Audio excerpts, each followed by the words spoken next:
Elliot, we are Hello. back. We're back. We're so back. We were off for a week because I got a cold and coughed my entire brain out onto a nice little plate, and then they put it back in my head. We had a very convenient way to say we were out for the week because Darth Mike and Exner happened to shout us out on broadcast saying that we should cancel the episode. And then we canceled the episode. So what you're saying is we're getting a three-mapper. How many overtimes do you think, Cole? Again, I don't think there'll be overtimes on Inferno. I called it before we went live last map. I said 8 overtimes. You don't think overtime on Inferno? I don't know if they're still doing that podcast. I don't know. I think in this case, cancel the episode.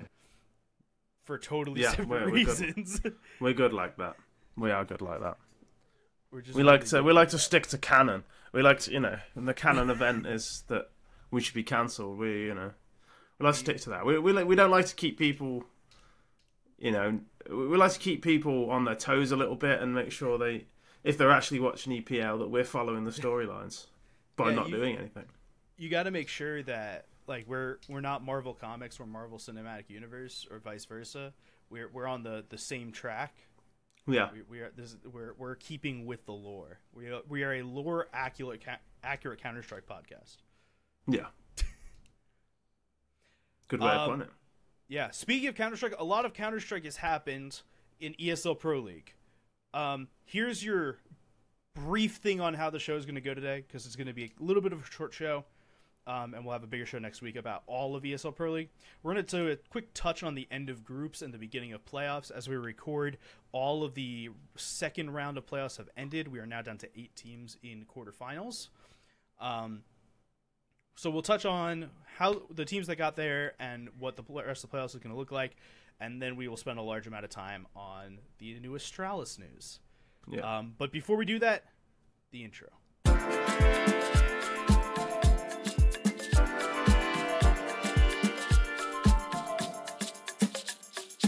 All right, so welcome back after our 2-week hiatus to Overtime on Inferno. If you had thought that nothing happened in the last 2 weeks, you'd be mistaken, but only barely.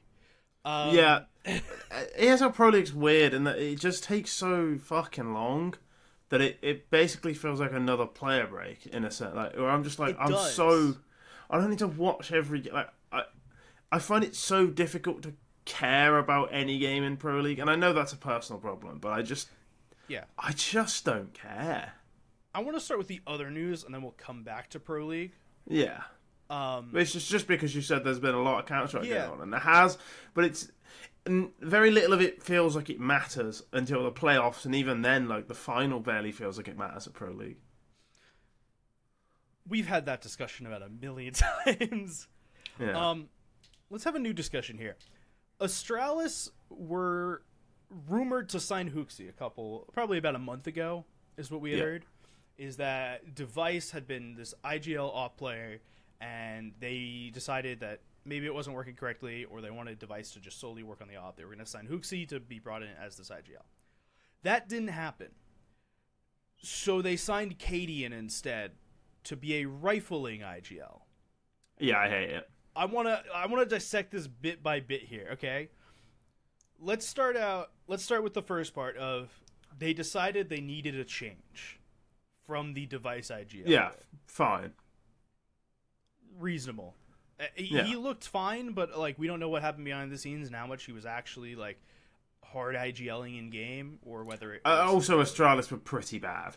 Yeah. Yeah. They were the only team to lose to Fnatic at Pro League.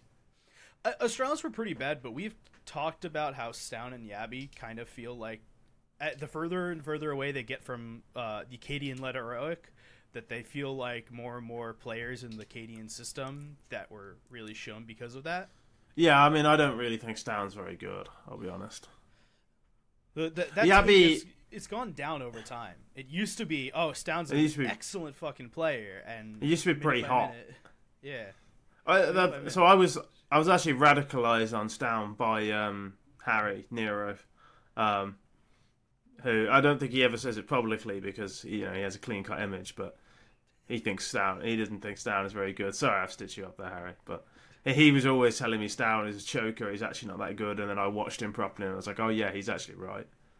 Shush was the best player on Heroic.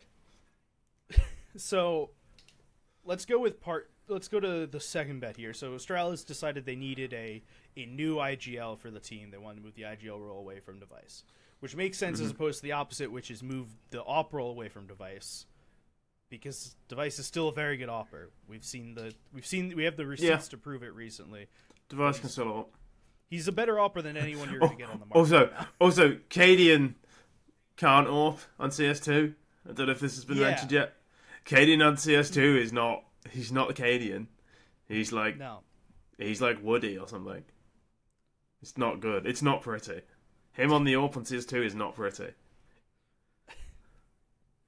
I wish this was a player like Device that we were saying can AWP, because we could make some like good joke with he's not a Device anymore. He's just a circuit board or something like that. Yeah, I don't really work with cadiaN. But yeah, I don't know what we would. He's more like not cadiaN.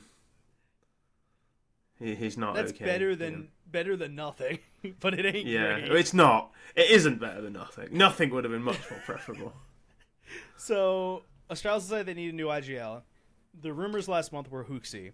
We came around and went, who are you going to replace on this team for Hooksy, where it's not just a huge firepower downgrade? Yeah, and I guess you get some IGLing, but it's a huge firepower downgrade. I think we decided Stare was the answer. Or that was the rumor, that it was going to be Stare as the player that left. Yeah, but they seem to love Stare. Like Stare survives every change, and he is pretty good, to be fair. Like, it's not like he's bad. I have no qualms with Stare. Stare was also a player that they said ahead of time, like a year and a half ago, we're going to sign Stare by December. Yeah, fucking deal with it. Astralis, I mean, like, I don't understand how they've stepped on so many toes and it's still so rubbish.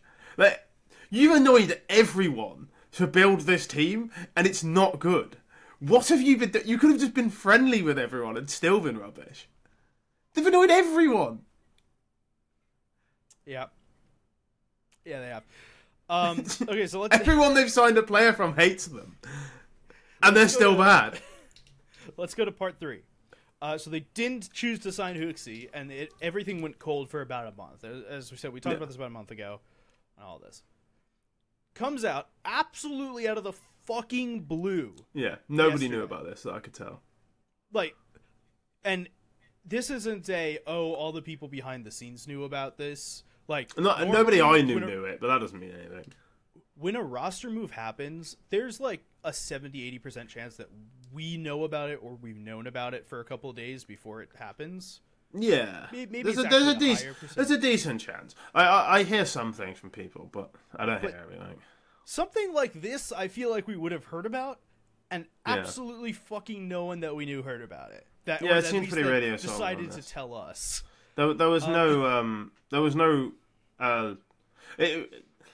like leak about it either in the public.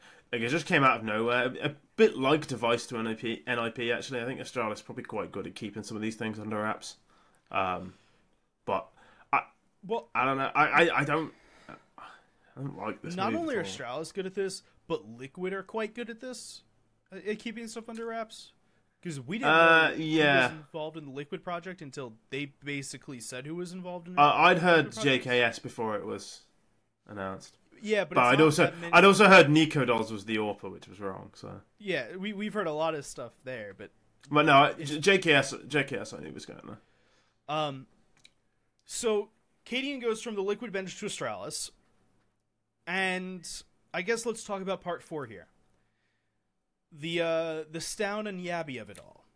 Yeah, I mean that's the thing people like sort of fixated on, but I kind of think that's not as important as the fact that I just don't think the moves are very good. No, I guess let's do, before we talk about Stown and Yabby and what the move does from a like internal team perspective and stuff. I don't think this is a good move. You don't think this is a good move. Like, I don't see what this gets them. I guess it moves the IGL role away, but you're putting. It seems like the exact same move as Hooksy for a given player on Astralis as cadiaN for a given player on Astralis? Yeah, but I think Hooksy is... Maybe it's controversial. I'm not convinced cadiaN's a better IGL than Hooksy. No, now, I'm not convinced about that either, but I'm talking from a pure firepower perspective. Yeah. You replacing anyone with cadiaN or Hooksy, you're like looking at the fucking edge of the margin. They're both considerably lower firepower players. On CSGO, cadiaN, even with the rifle, I think he's a better fragger than Hooksy. CS2, whatever. But I think that almost... It almost doesn't... As you say, like, either one you're not signing them to frag out, you're signing them to be an IGL. cadiaN's time on Liquid was not good. And they kicked him out because they said the way he wanted to play didn't really mesh with them. And they immediately, like, Twist is calling. Liquid looked like one of the best teams in the world. Liquid just beat Complexity, like, an hour and a half ago. Yeah, they battered them. In Pro League. I think it was 26-9 over two maps. Yeah, smashed them. And this is a Complexity who beat Maus twice in Pro League and FaZe to get there. Complexity have actually been a very good team in Pro League, but yeah, Liquid made them look like they were a Tier 2 North American team. And let's not beat around the bush. cadiaN on Liquid is a fucking disaster. He was terrible. Like he didn't look like he could AWP. He wasn't calling as well, or the same system he was on Heroic. He just simply was not the same player we saw on Heroic. He was simply just not as good. What he was on Heroic was a decent enough AWPer with massive clutch factor. That's something you can never take away from him. He was an unbelievable clutcher. On Liquid, he was a poor AWPer. Let's be frank, he was a poor AWPer on a disjointed team.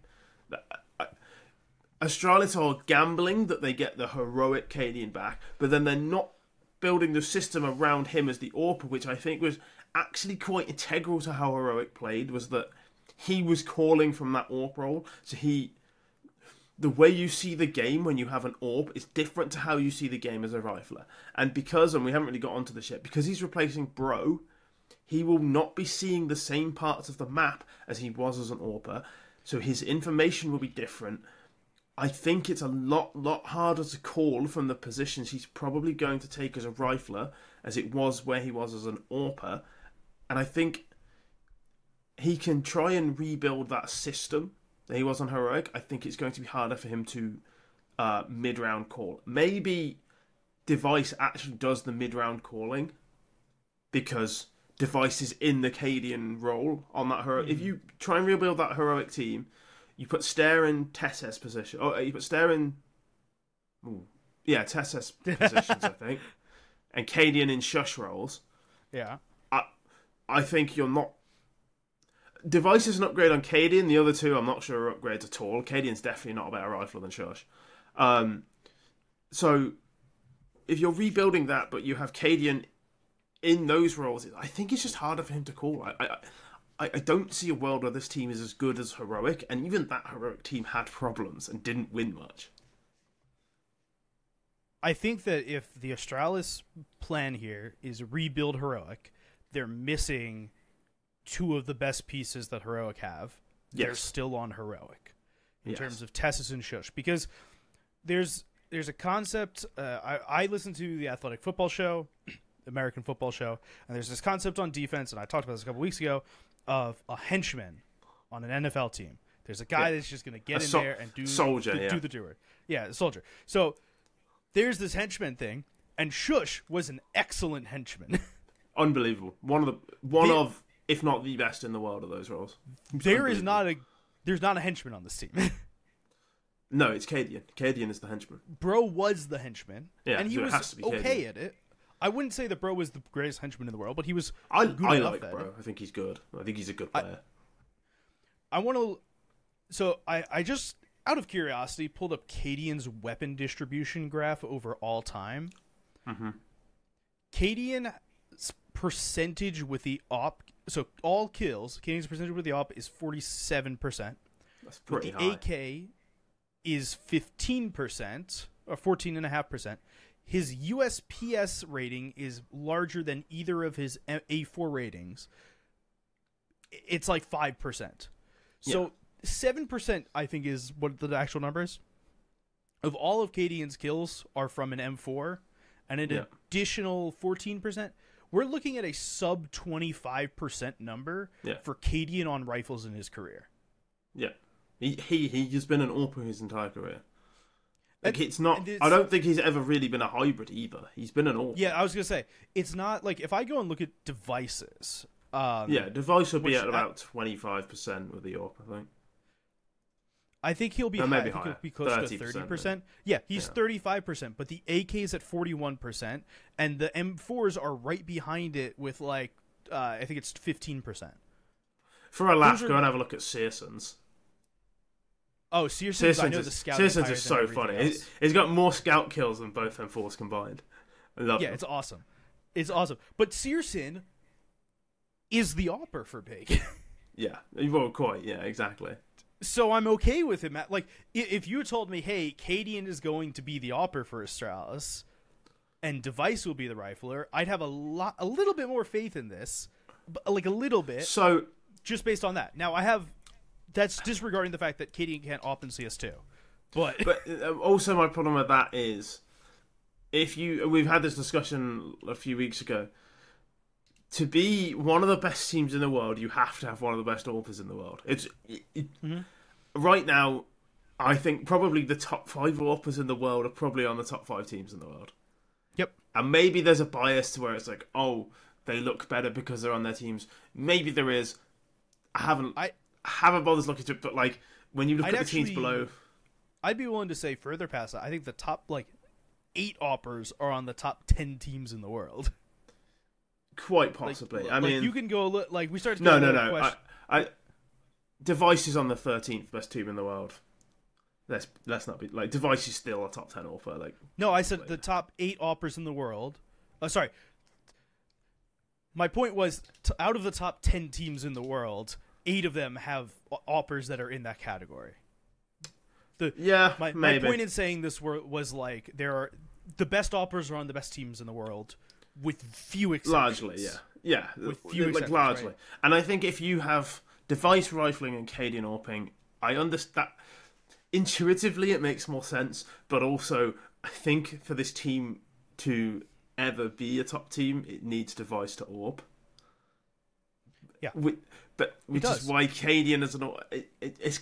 I don't like it. I just think it's... I think it's a square peg in a round hole. I want to talk... So let's throw away the AWPing bit for a minute. We just watched cadiaN choose a Team Liquid team to play for, where he got to play with Naf and Yakindar and Skulls and himself, and there's another person on that team. Twist. Twist was on that team. Yeah, he was on that team. Okay, and Twist, right? He didn't get to choose every player on this team, but he got to... He had say in making this team, right? Mm-hmm. And the team didn't buy in at all on the cadiaN plan. They moved to Twists. Liquid looked like fucking 2019, right? And also Ultimate as the AWPer. Ultimate is so fucking good. It's so good. I'll digress on that for a minute. We'll talk about them on Pro League. But if cadiaN doesn't... We've seen now when cadiaN has buy-in, what that looks like. That's the heroic that we saw from 2020 to 2022-ish, right? 2023-ish. Yes. And we saw what it looks like when cadiaN doesn't have buy-in from the players in the same way, which is the Liquid roster that he was just on. So my question is, we know that Stown and Yabby have both been in the cadiaN system before, but Stare and Device have not been in the cadiaN system before. But that assumes that the system's even the same now, which we're 2 years on from when Heroic were last good, and the meta changes quickly. I thought the way Heroic played was wonderful, and maybe there was an argument where played perfectly. There's no real counter to the way they play. Whatever, teams have styles. That was their style. It probably would work again, but also teams saw that style for a long time. They probably know how to play against it a little bit better now. So you'd have to adapt. But also, how much can he even implement that system? How much does he even want to implement that system? A, he's got a different coach, and B, I think when he went to Liquid, he basically said, I'm not going to bring the same system. So... Well, he brought some sort of system, or he made some sort of system. And let's call there be a heroic system and a liquid system, and he's 50-50 on systems right now. I think he probably called quite loosely on liquid, but I don't know. I not only struggle with the first thing that we talked about, which is there is a firepower downgrade here. Yeah. There is a person on a rifle who has never primary rifled before. You're taking the spot. Well, he probably has at some point, but I don't know exactly when, and it wasn't recent. It may have been on Rogue. I don't know why. I feel like Rogue had an offer. I think that he wasn't opted on that him. team. I think he opted on that team because he signed for North as the AWPing IGL afterwards. Either way, you're going in place of this henchman player, in this like soldier place, of the guy that's got to do the dirty work, do all this kind of shit. And he's never played that role before. And I just don't see... No, I just don't see it working. I think there are so many things that have to go right, and they're not all going to go right. And I just don't see it. It's also before, and you definitely are correct that this probably is being played out with everyone else, but... That's before we talk about any interpersonal relationships on the team, which who the fuck knows? And also, a thing that can't go understated, the top 5 teams in the world right now are really good. It's really good. It's really hard to break into the top 5, top 6, top 7. Like the top 7 teams are probably all really good. Let me remind you of who the top 5 teams are. It's Vitality, Navi, Spirit, G2, Mouse. There is literally only one team who I would be willing to argue to get to the top 5, and right now it's Liquid, and past that point, there's a gap. It's like top 5, Liquid, and maybe, like, not even FaZe. FaZe are... Yeah, I mean... It depends on the given week. You can never... Liquid, FaZe, and then you can never count them out. Everyone else. Yeah. I mean... But then I also think the tier below them is... stronger than it's been a long time. Eternal Fire don't go away. They're a good team. Saw are a good team.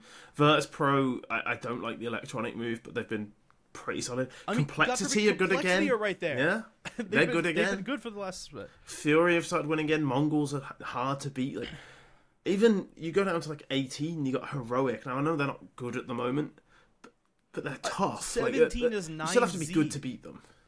Yeah. 3D Max and M80 are in the 20s. And M80 just made their way to the first place in their group at Pro League. Yeah. Like there's a lot of good teams around, and if you want to break into that, you have to be really, really good. I just don't see a world where Astralis are really, really good. Consistently top 8. I just don't think this move is the one. I'm not convinced Down is that good. Yabi, I think, is pretty good. You know, whatever. Device is obviously still good. I'm going to state ahead of time, this is a hypothetical question. So if you know real things, you don't reveal those real things, right? At what ranking do you put the Astralis salaries for players? The reason I ask this is because in my head, are Astralis right now the team other than Falcons who are paying the most for their players in a situation in which we are so unsure about how this team could work, how it is working, how it doesn't work? Quite possibly. I mean, the other teams you're looking at are like Heroic. I don't know what their wages are like. I think they probably pay less than Astralis, hence I'd be going there. Yeah, I mean, I'd be willing, even if we don't talk about Stare and cadiaN, and I cannot imagine cadiaN's being paid much. This seems like something that he needs to just get back. He'll be paid more than me. Yeah, and I guarantee Stare is not getting paid a huge amount either. Is my bet. It's my bet. But Device Down again, he'll be paid. Yeah. Oh yeah, they'll be paid handsomely. So yeah, Heroic probably not that much. NIP. Again, that because they've signed players who are coming up, they're probably not paying that much. But previously, when they had Config and they had S-Tag, I bet they were paying quite a lot. Like the only other team I think of is Falcons. Yeah. Which is such an famously expensive and underperforming roster that it's been the poster child for this ever since the team was made. I wonder what Breezy's on at NRG. I guarantee you the NRG salaries are lower than the Astralis salaries. Yeah, almost certainly. But but they are paying a lot of money, and they're not. They're paying a lot of money and pissing everyone off, and they're still not getting anywhere. Eventually they're going to run out of money. I know that's obvious, but you can't keep buying more. You can't keep buying players, adding more salaries to the wage. At some point, you've got to win. I was going to say, the interesting thing is Astralis was one of the orgs that actually made money a couple of years ago. They were one of the orgs that were actually themselves profitable. They had all this stuff going on in Copenhagen. They had very few teams. They had sold their LEC slot. They were very focused on a couple things. But part of the reason that they were profitable was because they weren't paying their players that much. No, but they won. Yeah.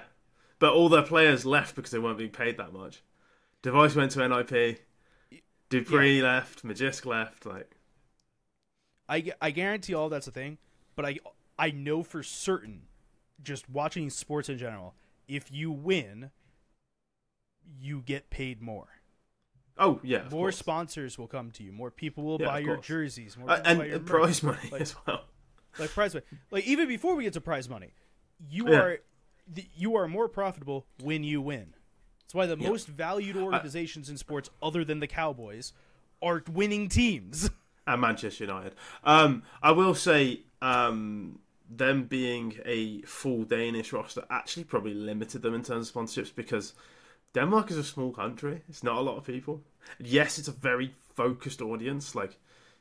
SteelSeries, for example, could easily sponsor them. Everyone in Denmark plays video games, so it's fine. But it is still a small country, so in terms of sponsorships, you're still kind of limited. At least if you're an American team, even if you're bad, America's massive, so you can trick people into spending lots of money on you. Yeah. Let's talk about two other roster moves before we get into EPL. NIP benched Alex and brought in MisteM and friend of the show, Spray XD. Finally, this is it. The move that fixes NIP. I think let's just leave it right there. I feel a bit sorry for Alex, and I actually feel quite sorry for MisteM, because he's got no fucking chance. No, this team... It's not, the expectations for this team are set far too high for the talent they have. And poor MisteM is also going to get scapegoated for this team not being very good in about 3 months. And this team will continue to not be very good. The thing is, the team actually isn't that bad. And when you look at the talent and the performance they put out, it's actually kind of on par. It's just that for some reason, people overrate Swedish talent. Isak's pretty good.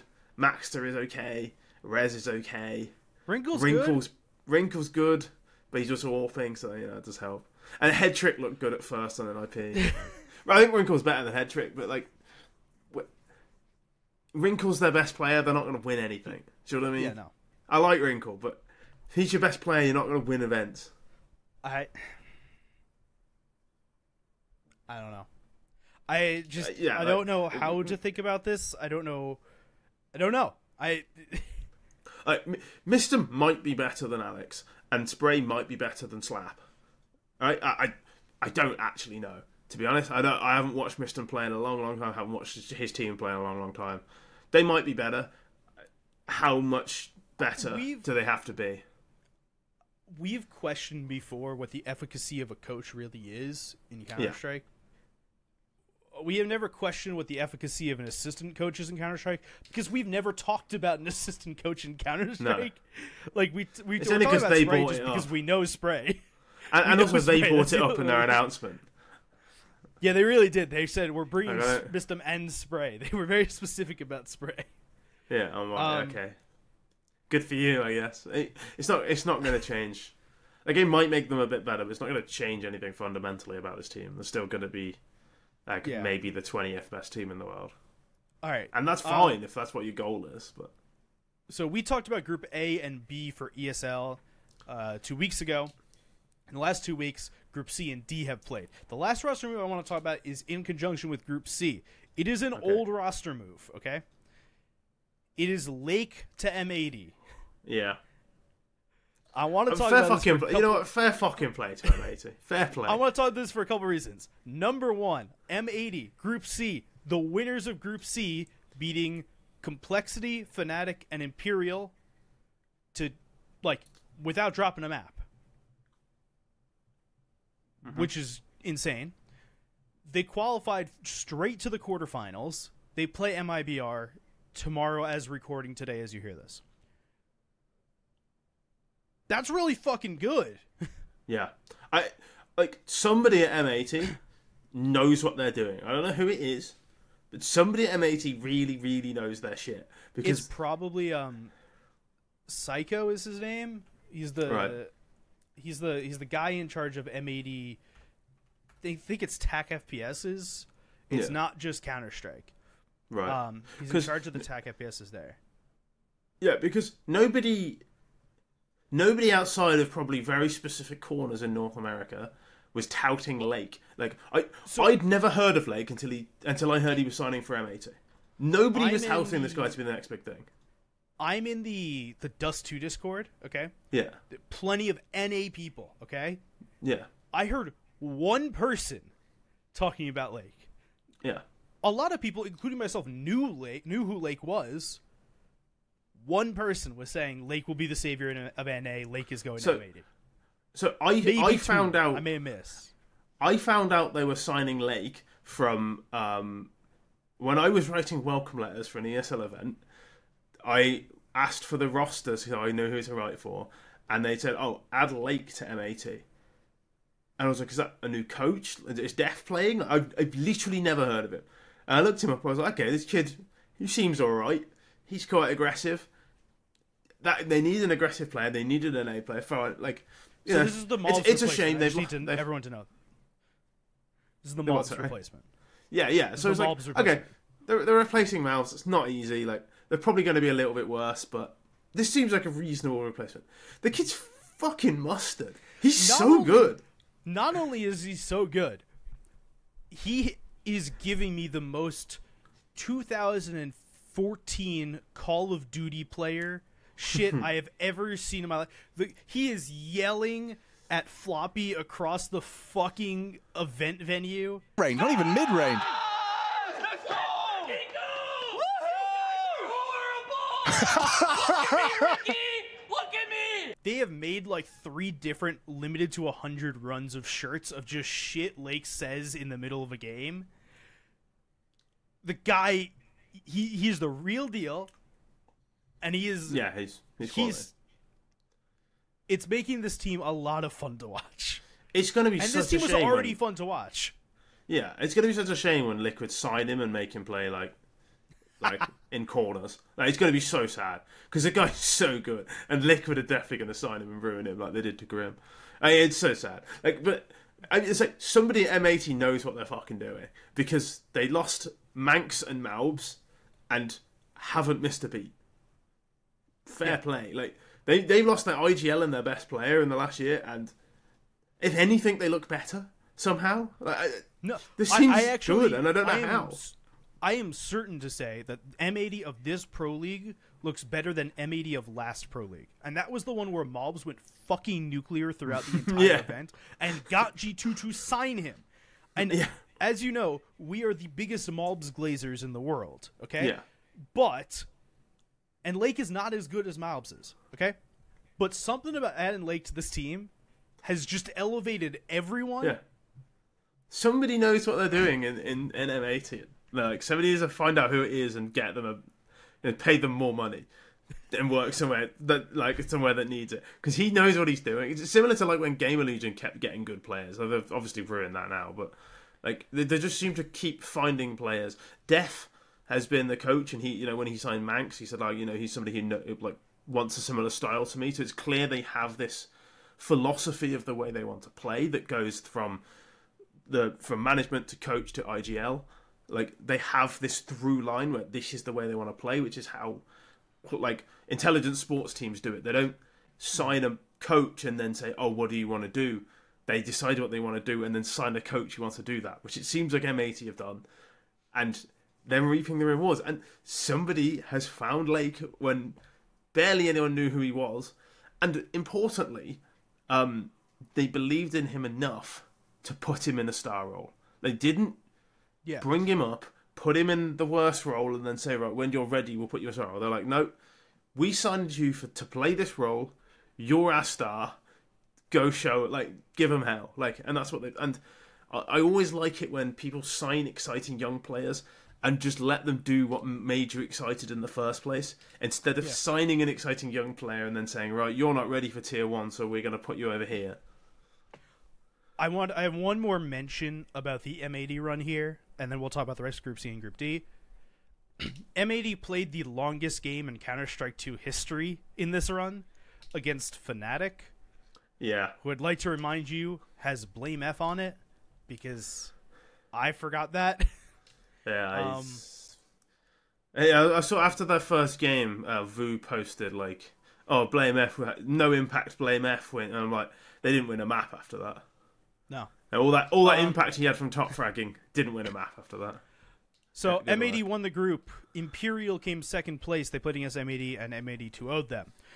So Imperial also moved on. Big made their way through the bottom bracket after losing to Imperial, beating Rooster, beating Fnatic, and beating Complexity in the lower finals to get through. And Complexity lost that lower finals match, went and beat Astralis in the lowers, and then beat Mouse for the beat Mouse for the second time this event. The kings of in-studio Pro League. Oh, yeah. Yes. They beat him in the lower semis, and then they beat them in the fourth place decider match. Mouse have historically been the kings of in-studio Pro League, and they are out beforehand due to the North Americans. Yeah, pretty much. Well, and the South Americans. Imperial surveyed them as well. Like, I more meant the Complexity beating them twice, but yeah. Yeah, but their other loss was to Imperial. Like, these are teams Mouse were beating pretty reliably, pretty good. I mean, they also dropped a map to Rooster as well. Like, this was not a good version of Mouse we saw at this event. It was quite ugly, and as you say, like, there used to be absolute money in these situations. This was their bread and butter. They just struggled. Like, yeah.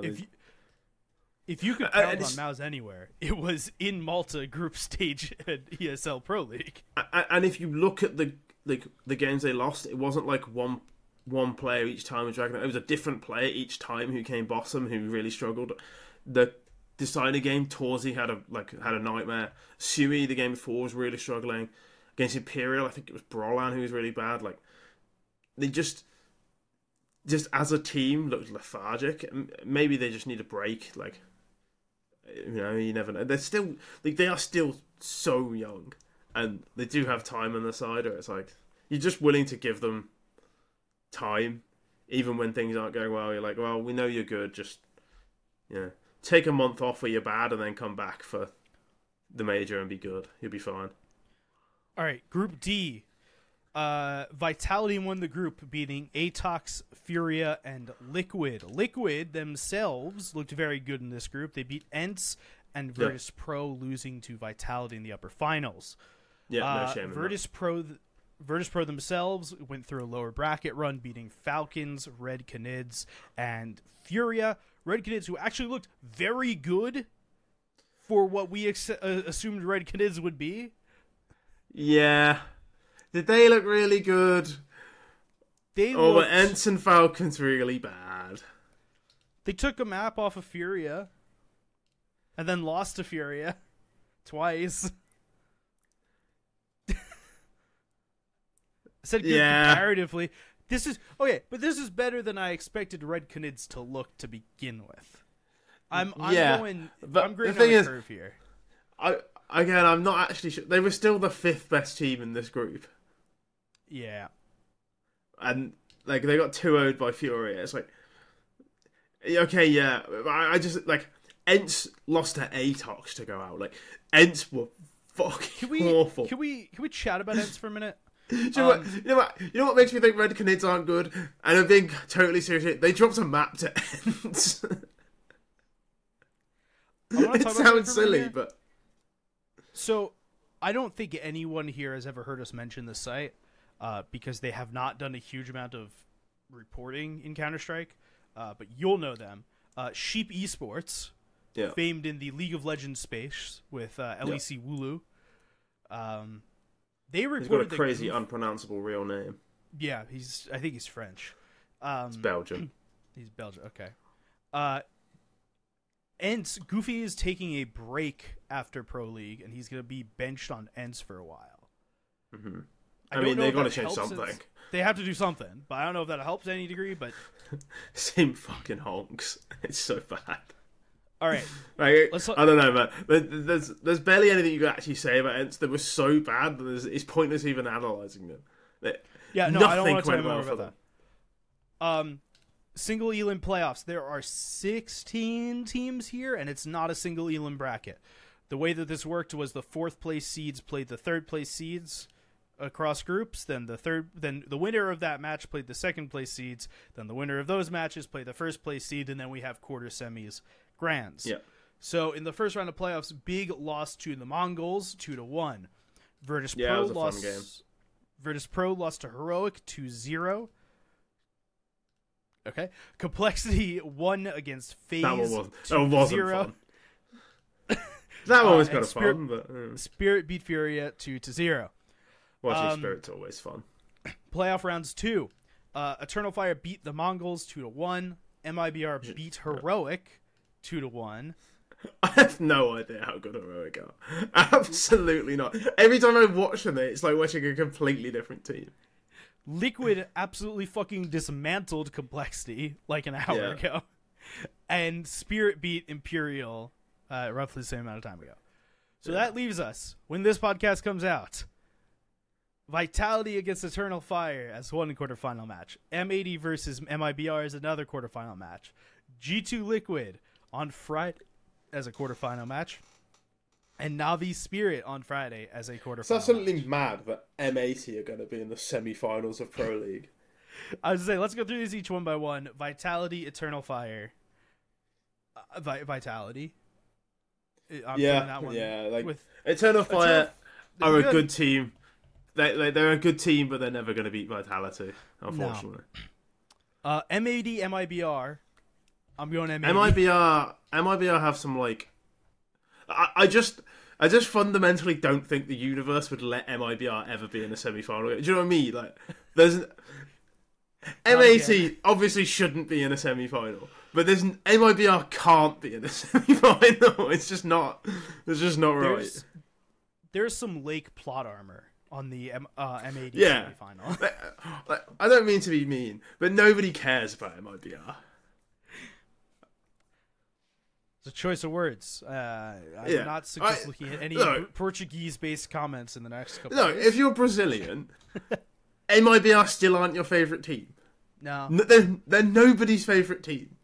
I used to say, do you know the band Codaline? No. There was a band called Codaline. I always used to describe to people as nobody's favourite band. They're like inoffensive indie pop. They're like fine. And you might like a few of their songs, but they're nobody's favourite band. It's MIBR. They're nobody's favourite team. Even Brazilians don't really care about MIBR. Okay, the other two matches. Navi Spirit is a little bit of a banger. That one's fun. Donk is back. He took 2 weeks off after the Group A that we all went, what the hell happened? Donk versus Bit, I will. Donk versus Bit, I will be there. I don't know who wins this. I'm going to assume Navi, but I don't have a strong push either direction. Yeah, it's like... So the thing I would think about this game is Spirit have the best player, and then Navi have, 3 of the next 4. Yeah. G2 Liquid is an interesting match. Yeah, that one's fun. anytime you get to watch, seriously, anytime you can watch G2, you should, because no matter win, lose, or fucking 15 overtimes, they are fun to watch. They are fun to watch from a morbid perspective of like what will Nico what harebrained scheme are they going to cook up this round? Where are they going to peak one by one? Like they will lose rounds in the dumbest way as possible, but they will also win rounds in the dumbest way possible. G2 are really fun to watch no matter what happens. Liquid are just really good, so this game is a must watch. I think this may be Ultimate's first time against like a very good opper, other than like he played against ZywOo in the finals in their group. Yeah.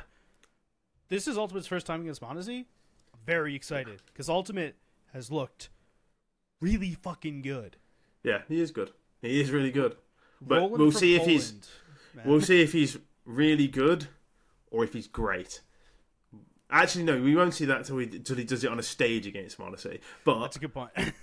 like this is like, okay, okay, I'm interested. I'm interested. Yeah. Give me a reason to like really get like you dropped like 60 against them over 2 maps, 3 maps. I'm interested. I'm interested. I'm in. I'm in. Like I'll go to bat for you. So G2 or Liquid? I'm putting Liquid, but I've got no basis behind it. Liquid are the better team by a massive margin, but G2 will win. All right, Vitality. m0NESY will just win the game somehow. It just Vitality M80 should be Vitality every game. Vitality will win. Vitality will win. Yeah. Vitality will win, but M80 will be lauded for making it to semifinals with a brand new player. When Vitality are good, they feel unstoppable, and that isn't. I know that sounds like obvious. When FaZe are good, they feel unstoppable. When Vitality are good, they feel unstoppable. When G2 are good, they don't feel unstoppable. When Na'Vi are good, they don't feel unstoppable. They seem like the best team in the world, but they don't...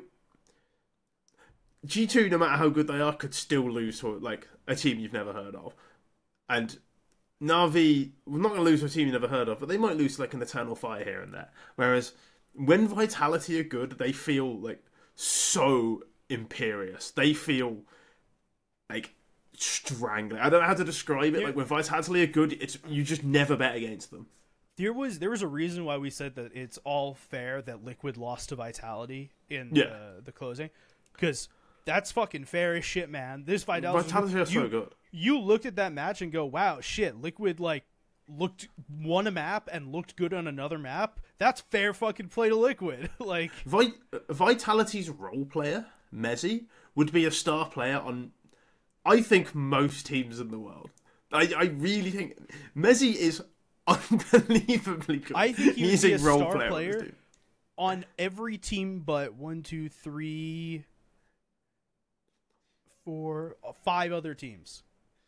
Even then, I think he's probably a star on 1 or 2. Mezzy's really good. No, I understand, but those really 5 other teams are teams 2, 3, 4, 5, and 7 in the world. Yeah, fine. I mean, even then, like. I think he'd improve FaZe. I think I didn't include FaZe in that.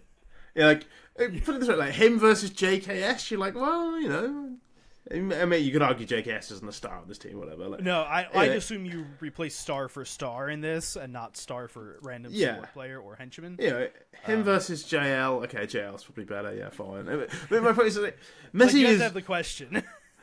I don't think there's a team in the world that has a better 4th player than Mezzy. I don't think there is. I think you're probably right. Actually, G2's is Hunter, but Hunter versus Mezzy, I think, is a toss-up. I really think Mezzy's that good. I think that there is a couple teams that would. I think on paper, there's a couple teams that would be in that running. Yeah. Like on paper, Liquid is in that running. On paper, G2 is in that running. On paper, Na'Vi actually, but on paper, Na'Vi are in that running. I do think Mezzy is so reliable in very difficult situations. Again, on paper, he often gets roles of like the 5th best player of his team because Apex like inexplicably gets like the roles he wants. And I don't really know why, but Apex gets some roles where you're like, you should not be doing. You should be learning Chinese. You should not be doing this. All right. The other semifinal match, which we said Na'Vi versus, you said G2, I said Liquid. I think either way, it's probably Na'Vi. Yeah. Actually, it's probably Vitality Na'Vi final. I think if Liquid absolutely roll the shit out of G2, there's a conversation to be had. But I think Liquid can beat Na'Vi.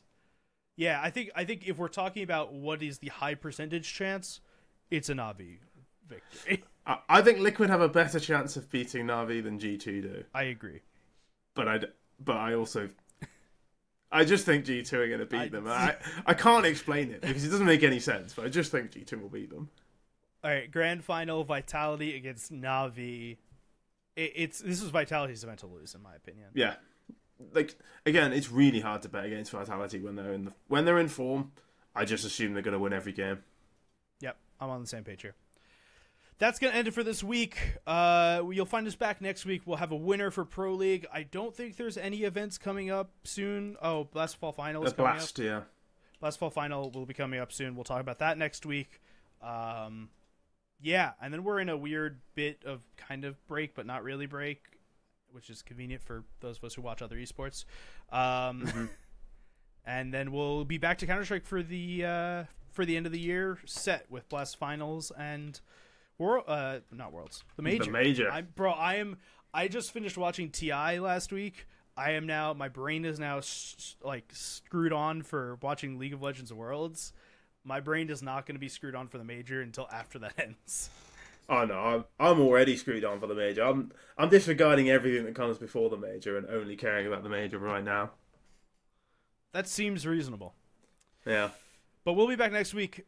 I'm Logan. This is AZEsk. You can find us on Twitter at LoganWrapUp, at AZEsk, and at RetailDR. This episode was produced by James, and this episode was edited by Mac. See you all next week.